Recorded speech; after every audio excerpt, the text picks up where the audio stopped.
أهلا بيكم. النهاردة هنتكلم في موضوع بصراحة كلنا بنعاني منه. الإحساس ده لما يبقى ورانا حاجة مهمة جدا، بس في قوة غريبة كده بتشدنا لورا، بتخلينا مش قادرين حتى ناخد أول خطوة. يا ترى إيه سر القوة دي؟ والأهم من كل ده، إزاي نكسرها ونبدأ فعلا؟ تخيلوا معايا الموقف ده، وأنا متأكدة إن كلنا مرينا بيه.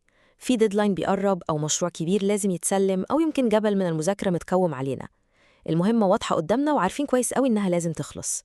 بس أول ما نقرر نبدأ فجأة بنلاقي نفسنا بنعمل أي حاجة تانية في الدنيا إلا هي. هو ده بالظبط السؤال اللي بيطرح نفسه، ليه بنعمل في نفسنا كده؟ الإحساس ده على فكرة مش مجرد كسل وخلاص، لا ده أعمق من كده بكتير. ده عامل زي ما يكون في حرب جوانا، جزء بيقول يا عم قوم اشتغل لازم تخلص، وجزء تاني بيصرخ ويقول لا أي حاجة إلا دي دلوقتي. والجزء التاني ده للأسف هو اللي بيكسب في الأول. والنتيجة بتبقى إيه؟ بنلاقي نفسنا بنهرب في حاجات ملهاش أي علاقة بالموضوع.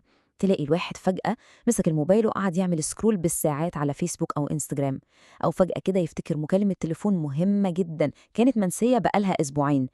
والحركة الكلاسيكية بقى نقوم نرتب المكتب للمرة العشرة في نفس اليوم. أي حاجة حرفيا، المهم ما نبدأش في الشغلانة التقيلة دي. طيب هل ده معناه إننا كده ناس كسلانة أو إن إرادتنا ضعيفة؟ الإجابة هي لأ خالص. الحقيقة إن التفسير ده سطحي قوي. القصة أعمق من كده، والموضوع مش كسل وخلاص زي ما كتير بيفتكروا. وهنا بقى محتاجين نقف وقفة ونفرق بين مصطلحين مهمين جدا: الكسل والتسويف. ممكن يبانوا شبه بعض بس هم مختلفين تماما. الكسل ببساطة هو لما الواحد ما يكونش عنده طاقة أصلا، تعبان وعايز يرتاح. إنما التسويف ده موضوع تاني. التسويف هو قرار واعي إننا نأجل الحاجة دي بالذات، مع إننا ممكن نكون في كامل طاقتنا ونقدر نعملها. وهنا بقى المفاجأة، التسويف طلع مش مشكلة في إدارة الوقت زي ما كنا فاكرين، لا، طلع مشكلة في إدارة المشاعر. يعني إيه؟ يعني مخنا بيستخدم التأجيل ده كأنه درع، حيلة عشان يهرب من مشاعر سلبية معينة مرتبطة بالمهمة دي.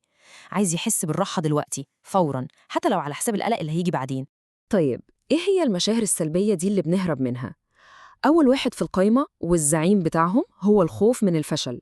القلق ده إن اللي هنعمله في الآخر مش هيطلع حلو كفاية، إن الناس هتنتقده. فالمخ بيفكر بطريقة غريبة شوية، بيقول لنفسه بص، طالما ممكن نفشل طب ما نبدأش أحسن، أمان أكتر. سبب تاني قوي جدا برضو، هو إن المهمة نفسها تبان ضخمة ومعقدة. لما نبص على المشروع كده ونحس إنه جبل كبير قوي ومستحيل نطلعه، بنحس بإحساس غرق كده، اللي هو أنا هبدأ منين أصلاً؟ فالطبيعي إن العقل يختار أسهل طريق، الهروب. أجل المواجهة مع الجبل ده اليوم تاني. تمام، كده فهمنا المشكلة جاية منين. القصة كلها لعبة نفسية ومخنا بيلعبها علينا. يبقى المنطقي إن الحل يكون برضو لعبة نفسية، بس المرة دي إحنا اللي هنلعبها على مخنا. السؤال بقى، إزاي نضحك عليه ونخليه يبدأ من غير ما يشغل جرس الإنذار بتاع الخوف والقلق؟ الحل أو بداية الحل بتبدأ برقم واحد بس، رقم 5. صدقوني الرقم ده ممكن يكون هو المفتاح السحري لواحدة من أقوى وأبسط الحيل النفسية اللي بتكسر حاجز البداية ده تماماً. الخطة بتاعتنا عشان نبدأ فوراً عبارة عن خدعتين بساط جدا. الخدعة الأولى اسمها قاعدة ال5 دقايق، والخدعة التانية هي إننا نكسر المهمة الكبيرة.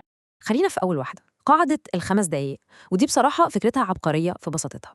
الفكرة كلها إن الواحد يتفق مع نفسه اتفاق صغير: أنا هشتغل على الحاجة التقيلة دي لمدة 5 دقايق وبس، مش أكتر. ليه؟ لأن أي حد فينا يقدر يستحمل أي حاجة لمدة 5 دقايق مهما كانت صعبة. السحر بيحصل فين بقى؟ إن أصعب خطوة دايماً هي البداية.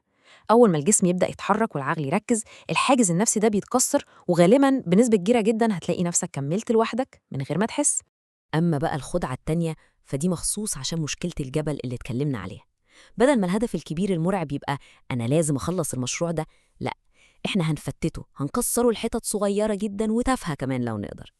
يعني مثلا بدل أذاكر الشابتر كله، يبقى أول خطوة هي أفتح الكتاب على أول صفحة بس. تاني خطوة أقرأ أول فقرة. تالت خطوة ألخص الفقرة دي في سطرين.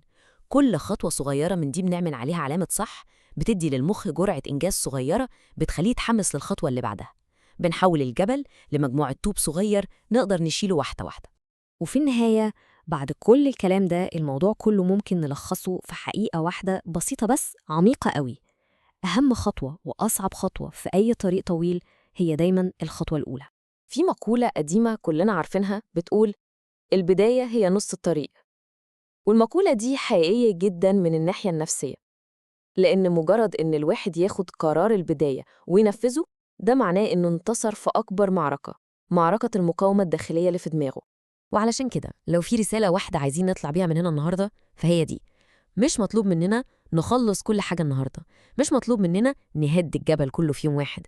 المطلوب هو حاجة واحدة بس، إننا نبدأ. مجرد البداية مهما كانت صغيرة كفيلة إنها تغير مسار اليوم كله. وهنا هنسيبكم مع سؤال أخير تفكروا فيه.